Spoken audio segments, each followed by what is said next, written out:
Everyone, सर्व education से मैं रंजना गुप्ता। तो आज हम स्टार्ट करेंगे नया chapter number 5, emerging modes of businesses. देखो, इमर्जिंग का क्या मतलब है, अराइजिंग, मोड्स मतलब कि वेज। तो बिजनेस करने के जो नए नए वेज अराइज हुए हैं उनके बारे में डिस्कस करना है हमें इस चैप्टर। ट्रेडिशनली जिस तरह से बिजनेस किया जाता था और आज जिस तरह से बिजनेस किया जाता है उसमें बहुत सारे चेंजेस हुए। जैसे कि पहले टेक्नोलॉजी यूज़ नहीं की जाती थी, आजकल टेक्नोलॉजी यूज़ की जाने लगी है। पहले जिस तरह से काम किया जाता था आज उस तरह से काम नहीं किया जाता। तो बहुत सारे चेंजेस हुए हैं बिजनेस करने के तरीके में, उनके बारे में हमें डिस्कस करना है इस चैप्टर में। लेकिन सारे वेज के बारे में डिस्कस नहीं करना, जो मेजर 3 चेंजेस हुए हैं बिजनेस में सिर्फ उन्हीं के बारे में डिस्कस करना है। तो मेजर 3 चेंजेस क्या हुए थे, E business, E commerce and BPO, business process outsourcing. Business process outsourcing यानी कि बीपीओ हमारे सिलेबस से कट कर दिया गया है, तो ज़्यादा डिटेल में नहीं डिस्कस करेंगे, बस कंसेप्ट क्लैरिटी के लिए एंड में थोड़ा सा डिस्कस करेंगे। तो ई बिजनेस क्या होता है, देखो ई बिजनेस में ई का मतलब है इलेक्ट्रॉनिक। तो ई बिजनेस क्या हुआ, इलेक्ट्रॉनिक बिजनेस। अब यहाँ पे इलेक्ट्रॉनिक बिजनेस का क्या मतलब है कि हम इलेक्ट्रॉनिक प्रोडक्ट्स में डील करते हैं। हमारा इलेक्ट्रॉनिक प्रोडक्ट्स का बिजनेस है, टीवी, फ्रिज, इन सब का नहीं। इलेक्ट्रॉनिक बिजनेस का मतलब ये नहीं है कि हम इलेक्ट्रॉनिक प्रोडक्ट्स में डील करते हैं। इलेक्ट्रॉनिक बिजनेस का मतलब है कि हम जो बिजनेस एक्टिविटीज परफॉर्म कर रहे हैं उन्हें इलेक्ट्रॉनिक, अगर इंटरनेट की हेल्प से परफॉर्म कर रहे हैं तो उसे हम कहेंगे ई बिजनेस।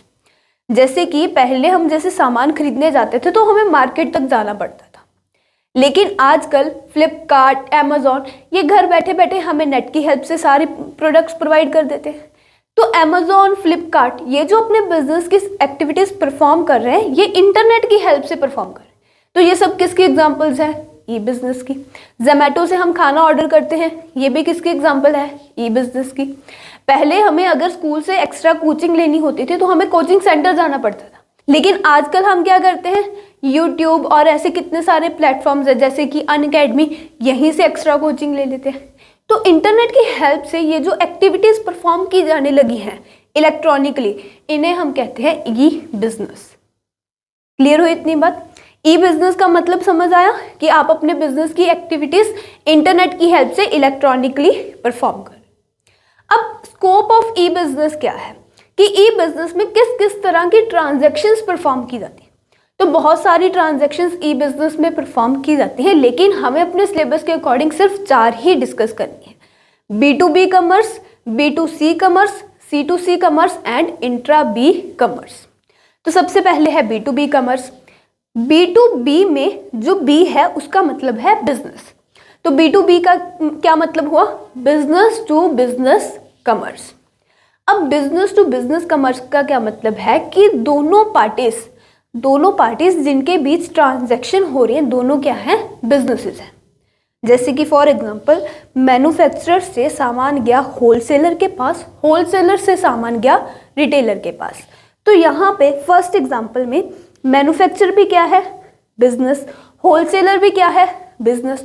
मैन्युफैक्चरर और होलसेलर के बीच जो ट्रांजैक्शन हो रही है वो किसकी एग्जांपल है, B2B की। अब उसी तरह से होलसेलर बिजनेस है और रिटेलर भी एक बिजनेस है, तो होलसेलर और रिटेलर के बीच में जो ट्रांजैक्शन हो रही है वो भी किसकी एग्जांपल है, B2B की। बेसिकली जब दोनों पार्टीज जिनके बीच ट्रांजैक्शन हो रही है दोनों ही बिजनेसेस हों, उनके बीच की ट्रांजैक्शन को हम क्या कहेंगे, B2B। क्लियर हुई इतनी बात। अब नेक्स्ट है B2C। B का मतलब बिजनेस, C का मतलब कस्टमर। बिजनेस टू कस्टमर जो ट्रांजैक्शन हो रही है, मतलब कि एक पार्टी बिजनेस है और दूसरी पार्टी कस्टमर है, इनके बीच जो ट्रांजैक्शन हो रही है उसे हम क्या कहेंगे, B2C कॉमर्स। रिटेलर से सामान गया कस्टमर के पास, तो ये किसकी एग्जांपल हुई, B2C कॉमर्स। B2B और B2C क्लियर हुआ आपको। अब इनकी अगर हम एग्जांपल्स देखें तो जैसे मान लो कि मैं अमेजोन से अपने लिए सैमसंग का मोबाइल ऑर्डर करूं, तो मेरे और अमेजोन के बीच एक ट्रांजैक्शन हुई।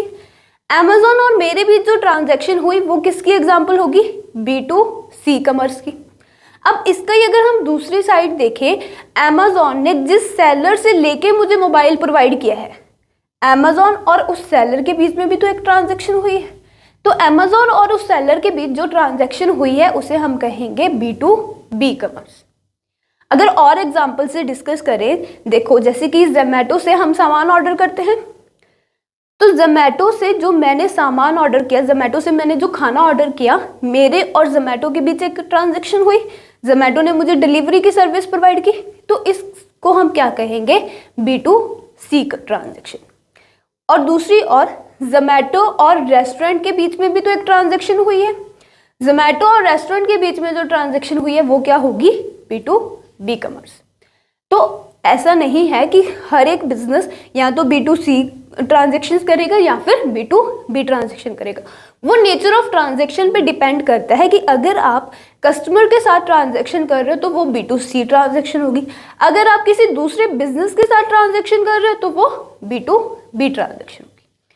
तो B2B और B2C बिल्कुल क्लियर हुआ आपको। अब थर्ड है हमारे पास C2C कॉमर्स। C मतलब कस्टमर, तो यहाँ पे C2C में क्या होगा, दोनों पार्टीज ही कौन है, कस्टमर्स। मुझे अपनी पुरानी कार सेल करनी थी, मैंने अपनी पुरानी कार किसी को सेल कर दी, तो जिस पर्सन को मैंने अपनी कार सेल की है वो क्या हुआ, कस्टमर। यहाँ पर मैं भी क्या हूँ, एक कस्टमर हूँ। अगर मैं कार अपनी सेल कर रही हूँ तो इसका मतलब ये नहीं है कि मैं बिजनेस बन जाऊँगी। बिजनेस में बाइंग और सेलिंग की जो एक्टिविटीज़ है वो रेगुलर बेसिस पे परफॉर्म की जाती हैं, लेकिन अगर आप एक टाइम सिंगल ट्रांजैक्शन कर रहे हो बाय सेल की, तो इसका मतलब ये नहीं है कि आप बिजनेस बन जाओगे।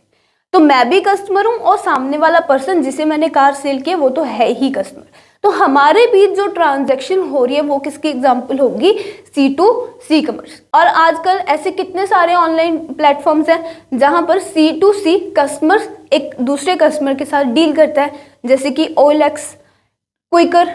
OLX पे क्या होता है, हम अपनी पुरानी चीज़ों की पिक्चर डालते हैं, इंफॉर्मेशन डालते हैं, जो भी पर्सन इसे खरीदना चाहता है वो हमसे वो सामान खरीद लेता है। तो OLX पे ऑनलाइन क्या हो रहा है, एक कस्टमर दूसरे कस्टमर के साथ डील कर रहा है, तो OLX किस में आ जाएगा, कस्टमर टू कस्टमर कॉमर्स में। अब लास्ट है हमारे पास इंट्रा B कॉमर्स।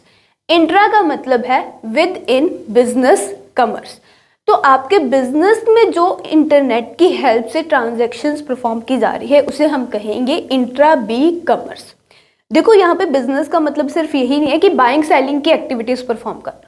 हर एक एक्टिविटी जो बिजनेस में परफॉर्म की जा रही है उसे अगर आप इंटरनेट की हेल्प से परफॉर्म करते हो तो वो क्या होगी, ई बिजनेस की एग्जाम्पल होगी।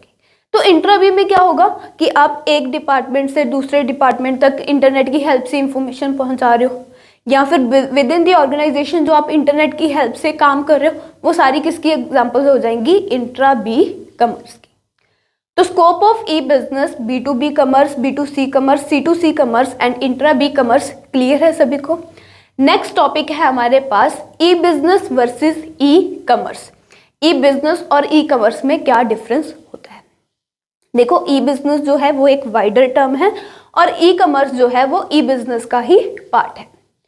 फर्स्ट चैप्टर में भी जब हमने डिस्कस किया था तो हमने डिस्कस किया था बिजनेस में बहुत सारी एक्टिविटीज आ जाती हैं, प्रोडक्शन से लेके buying selling distribution of goods and services तक की सारी एक्टिविटीज क्या है, बिजनेस की एक्टिविटीज है। तो कॉमर्स किससे रिलेटेड एक्टिविटीज है, कॉमर्स रिलेटेड है distribution of goods and services. तो कॉमर्स क्या है, बिजनेस का एक पार्ट है। तो उसी तरह से ई कॉमर्स क्या होगा, ई बिजनेस का पार्ट होगा और ई बिजनेस में सारी एक्टिविटीज आ जाएंगी, ई कॉमर्स में सिर्फ distribution of goods and services से रिलेटेड ही एक्टिविटीज रहेंगी। तो ई कॉमर्स ई बिजनेस का ही पार्ट है। क्लियर हुई इतनी बात। नेक्स्ट है benefits of E business. E business आने से हमें क्या क्या बेनिफिट्स हुए। तो सबसे पहला बेनिफिट है easy to form and lower investment is required. E business start करना बहुत ही ज़्यादा इजी है और इसे स्टार्ट करने के लिए हमें इन्वेस्टमेंट भी बहुत ही कम चाहिए। जैसे कि देखो अब हम आपको टीच कर रहे हैं ऑनलाइन यूट्यूब पे, वहीं अगर हम ऑफलाइन टीच करें तो उसके लिए हमें एक बिल्डिंग चाहिए, पूरा स्ट्रक्चर चाहिए, बेंचेस, वाइट बोर्ड, AC वगैरह सारा कुछ, कितना सारा सामान चाहिए। तो उसके लिए मुझे क्या चाहिए, इन्वेस्टमेंट ज़्यादा चाहिए। लेकिन ऑनलाइन के लिए ना तो मुझे बिल्डिंग परचेज करने की ज़रूरत है, ना मुझे बेंचेस परचेज करने की ज़रूरत है, बस एक कमरा चाहिए। मैं अपने घर से भी क्या कर सकती हूँ, वीडियोस बना के पोस्ट कर सकती हूँ। तो ई बिजनेस आने से बिजनेस स्टार्ट करना बहुत इजी है और उसे स्टार्ट करने के लिए हमें जो इन्वेस्टमेंट चाहिए वो भी बहुत कम चाहिए। क्लियर हुई इतनी बात। नेक्स्ट पॉइंट है कन्वीनियंस। अब ई बिजनेस आने से बहुत ही ज़्यादा कन्वीनियंस हो गई है हमें। जैसे कि पहले अगर आपको कोचिंग लेने जाना होता तो आप उसी टाइम पे क्लास अटेंड कर सकते थे जिस टाइम पे क्लास का टाइम होता था, 3 to 4, 4 to 5। लेकिन ई बिजनेस आने से ऑनलाइन ये सब काम होने से क्या हुआ, आप कभी भी दिन में, रात में, जब भी आपको टाइम लगता है आप पढ़ सकते हो, आप एजुकेशन ले सकते हो, एक्स्ट्रा कोचिंग ले सकते हो। तो ई बिजनेस आने से क्या हुआ, कन्वीनियंट इंक्रीज हुई है। ऐसी अगर आपको मार्केट से कुछ सामान परचेज करना है तो पहले आपको मार्केट तक जाना पड़ता था, आजकल क्या है आप घर बैठे बैठे ऑर्डर कर देते हो। तो ई बिजनेस आने से बहुत ही ज़्यादा कन्वीनियंस इंक्रीज होगी। नेक्स्ट बेनिफिट हमें क्या हुआ है, स्पीड। ई बिजनेस आने से जो बिजनेस एक्टिविटीज परफॉर्म करने की स्पीड है वो बहुत ही ज़्यादा इंक्रीज होगी। जैसे कि अगर पहले मुझे एक डिपार्टमेंट से दूसरे डिपार्टमेंट तक कोई इन्फॉर्मेशन भी पहुंचानी पड़ती थी तो उसमें बहुत ज़्यादा टाइम वेस्ट हो जाता था, लेकिन अब इंटरनेट की हेल्प से क्या हुआ, एक मेल भेजो इन्फॉर्मेशन चली गई, तो स्पीड बहुत ज़्यादा इंक्रीज हो गई। नेक्स्ट है ग्लोबल रीच। अगर मैं ऑफलाइन पढ़ाऊँ तो सिर्फ अपने शहर तक के बच्चों को ही पढ़ा सकती हूँ, लेकिन ऑनलाइन बिजनेस करने से क्या हुआ है, ग्लोबल रीच भी हमारी हो गई है। अब मेरी वीडियोस ऐसा नहीं है कि सिर्फ मेरे शहर के बच्चे ही देखेंगे, किसी भी शहर के, किसी भी देश के बच्चे हमारी वीडियोस को देख सकते हैं। तो ई बिजनेस आने से ग्लोबली भी रीच इंक्रीज हुई है कि पहले जो बिजनेस सिर्फ अपनी एरिया तक ही बिजनेस करते थे, अब वो ग्लोबली अपनी रीच इंक्रीज कर सकते हैं। नेक्स्ट पॉइंट है कॉस्ट सेविंग। अब देखो, जैसे फर्स्ट पॉइंट में हमने डिस्कस किया कि हमें लोअर इन्वेस्टमेंट चाहिए, अब ई बिजनेस स्टार्ट होने से कॉस्ट भी काफ़ी सेव होगी। जैसे कि देखो, अगर बिल्डिंग ले लूँ, बेंच लगा लूँ, एसी लगा लूँ, उसके बाद भी तो मुझे कितनी सारी कॉस्ट को बियर करना पड़ेगा, इलेक्ट्रिसिटी बिल, रेंट और भी मेंटेनेंस वगैरह की कॉस्ट, कितनी सारी कॉस्ट बियर करनी पड़ेंगी। लेकिन अगर मैं ऑनलाइन टीच करती हूँ तो इस तरह की कॉस्ट मुझे बियर नहीं करनी पड़ेगी, ना तो इलेक्ट्रिसिटी बिल, ना रेंट, ना ही मेंटेनेंस का खर्चा। तो ई बिजनेस करने से हमारी कॉस्ट भी सेव हुई है। लास्ट पॉइंट है मूवमेंट टूवर्ड्स पेपरलेस सोसाइटी। ई बिजनेस आने से पेपरलेस सोसाइटी की तरफ हमारी मूवमेंट हुई है। मतलब कि पहले जो काम हम पेपर्स पे किया करते थे, आजकल हम क्या कर रहे हैं, उन सभी चीज़ों को इंटरनेट की हेल्प से इलेक्ट्रॉनिक फॉर्म में कर पा रहे हैं। पहले जो डाटा हम पेपर्स पे स्टोर करके रखते थे, आज हम इलेक्ट्रॉनिक फॉर्म में सारा डाटा स्टोर करके रख सकते हैं इंटरनेट की हेल्प से। तो ये 6 बेनिफिट्स हुए हैं ई बिजनेस के आने से। सबसे पहले easy to form and less investment is required, कि अगर आपको बिजनेस स्टार्ट करना है तो बिजनेस स्टार्ट करना बहुत इजी है और उसे स्टार्ट करने के लिए हमें ज़्यादा इन्वेस्टमेंट की भी ज़रूरत नहीं है। नेक्स्ट पॉइंट है कन्वीनियंस इंक्रीज हुई है, स्पीड इंक्रीज हुई है, ग्लोबली हम रीच कर सकते हैं अपने बिजनेस की, और कॉस्ट सेविंग हो सकती है ई बिजनेस से। और last point is paperless society की तरफ भी हमारा एक कदम इंक्रीज हुआ है ई बिजनेस के आने से। तो ये कुछ बेनिफिट्स थे ई बिजनेस के। नेक्स्ट टॉपिक है हमारे पास difference between E business and traditional business. अब ई बिजनेस और ट्रेडिशनल बिजनेस में क्या डिफरेंस है, देखो अभी हमने डिफरेंस से ही तो डिस्कस किया है। पहला पॉइंट क्या था, easy to form and less investment required. E business start करना इजी है और उसे स्टार्ट करने के लिए हमें इन्वेस्टमेंट कम चाहिए। दूसरी ओर ट्रेडिशनल बिजनेस में क्या होगा, स्टार्ट करना इजी नहीं है और उसे स्टार्ट करने के लिए इन्वेस्टमेंट भी ज़्यादा चाहिए। नेक्स्ट पॉइंट, ई बिजनेस में कन्वीनियंस है लेकिन ट्रेडिशनल बिजनेस में कन्वीनियंस कम है, कि अगर आपको सामान चाहिए आप घर बैठे बैठे सामान मंगवा सकते हो ई बिजनेस में, लेकिन ट्रेडिशनल बिजनेस में क्या था कि आपको खुद मार्केट तक जाना पड़ेगा तभी आप वो सामान परचेज कर सकते हो। नेक्स्ट पॉइंट, ई बिजनेस में स्पीड ज़्यादा है, ट्रेडिशनल बिजनेस में थोड़ी सी स्पीड कम होगी एक्टिविटीज़ को परफॉर्म करने की। नेक्स्ट पॉइंट था ग्लोबल रीच, ई बिजनेस की हेल्प से हम ग्लोबली रीच कर सकते हैं लेकिन ट्रेडिशनल बिजनेस में ये पॉसिबल नहीं है। नेक्स्ट पॉइंट था कॉस्ट सेविंग, ई बिजनेस में बहुत सारी कॉस्ट सेव होती है जैसे इलेक्ट्रिसिटी बिल, रेंट, इस तरह का खर्चा मैं बचा सकती हूँ। लेकिन ट्रेडिशनल बिजनेस अगर मैं ऑफलाइन टीच करूँगी तो ये सारी कॉस्ट मुझे बियर करनी पड़ेगी। ई बिजनेस की हेल्प से हम पेपरलेस सोसाइटी की तरफ जा रहे हैं, लेकिन अगर हम ट्रेडिशनली बिजनेस करें तो उसमें पेपर वर्क भी ज़्यादा होगा। तो ये आप पॉइंट्स क्या कर सकते हो, डिफरेंस में बना के लिख सकते हो। और भी बहुत सारे डिफरेंस लिख सकते हो, जैसे कि ई बिजनेस में हम गुड्स की जो फिजिकल एग्जामिनेशन है वो नहीं कर सकते, ट्रेडिशनल बिजनेस में हम फिजिकली एग्जामिन कर सकते हैं। मतलब कि अगर मुझे कोई सामान परचेज करना, अपने लिए कपड़े परचेज करने हैं, तो ट्रेडिशनल बिजनेस में तो ये था कि मैं एग्जामिन करके प्रॉपरली देख के लेके आ सकती हूँ कपड़े, लेकिन ई बिजनेस में आप ऐसा नहीं कर सकते। आपको घर आने के बाद ही पता चलेगा कि वो कपड़ा किस तरह का है या फिर वो चीज़ किस तरह की। तो difference between E business and traditional business clear हुआ आपको? तो ई बिजनेस टॉपिक इतना ही था हमारे पास। अब लास्ट टॉपिक है हमारा BPO, business process outsourcing. Syllabus में नहीं है हमारे, लेकिन कंसेप्ट क्लैरिटी के लिए आपको पता होना चाहिए कि आउटसोर्सिंग का मतलब क्या होता है। अब देखो यार, ये जो रेस्टोरेंट्स वाले हैं ये क्या करते हैं, अपनी डिलीवरी की जो सर्विसेज हैं, जो घर तक खाना पहुंचाने की सर्विसेज है, वो खुद से नहीं करते, ये लोग जोमेटो, स्विगी, इनसे ये सारी सर्विसेज करवाते हैं। तो आउटसोर्सिंग का मतलब भी यही है कि आप अपने बिजनेस की एक्टिविटी, अपने बिजनेस के टास्क किसी और थर्ड पर्सन से, आउटसाइड पर्सन से करवा रहे हो, उसे हम बोलते हैं आउटसोर्सिंग। अब रेस्टोरेंट्स अगर डिलीवरी की सर्विसेज खुद प्रोवाइड करने लग जाएं तो उसके लिए उन्हें फंड्स भी ज़्यादा चाहिए, उनकी कॉस्ट इंक्रीज हो जाएगी और उनकी जो मेन एक्टिविटी है खाना बनाने की, उसके ऊपर भी वो ज़्यादा ढंग से फोकस नहीं कर पाएंगे। तो उन्होंने क्या किया हुआ है, जोमेटो और स्विगी से अपनी ये एक्टिविटी परफॉर्म करवा रहे हैं। तो जब आप अपने बिजनेस की कोई भी एक्टिविटी, कोई भी टास्क किसी आउटसाइड पर्सन से, किसी आउटसाइड एजेंसी से करवा रहे हो, उस काम को हम क्या कहेंगे, उस प्रोसेस को हम क्या कहेंगे, आउटसोर्सिंग। कि अपने काम को किसी थर्ड पार्टी से करवाना है आउटसोर्सिंग। तो रेस्टोरेंट्स को डिलीवरी की सर्विसेज प्रोवाइड करते हैं जोमेटो और स्विगी। तो रेस्टोरेंट्स अपनी डिलीवरी सर्विसेज किन्हें आउटसोर्स की हुई है, जोमेटो और स्विगी को। ऐसे ही बिजनेसेस क्या करते हैं, अपनी फाइनेंशियल सर्विसेज, एडवर्टीजमेंट की सर्विसेज, कोरियर सर्विसेज एक्सेट्रा, इन सर्विसेज को क्या करते हैं, खुद से परफॉर्म नहीं करते, बल्कि इनको परफॉर्म करने के लिए आउटसाइड पर्सन्स को, आउटसाइड एजेंसीज को हायर कर लेते हैं।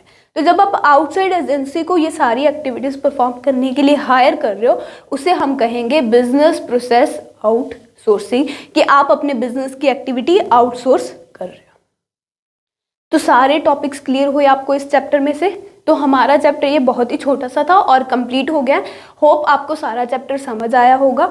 अगर आपको इस चैप्टर में से कोई भी डाउट हो, कोई भी क्वेरी हो, तो आप हमें कमेंट सेक्शन में अपनी क्वेरी ड्रॉप कर सकते हो या फिर डिस्क्रिप्शन में मेंशन अकाउंट्स के थ्रू हमें कॉन्टैक्ट कर सकते हो।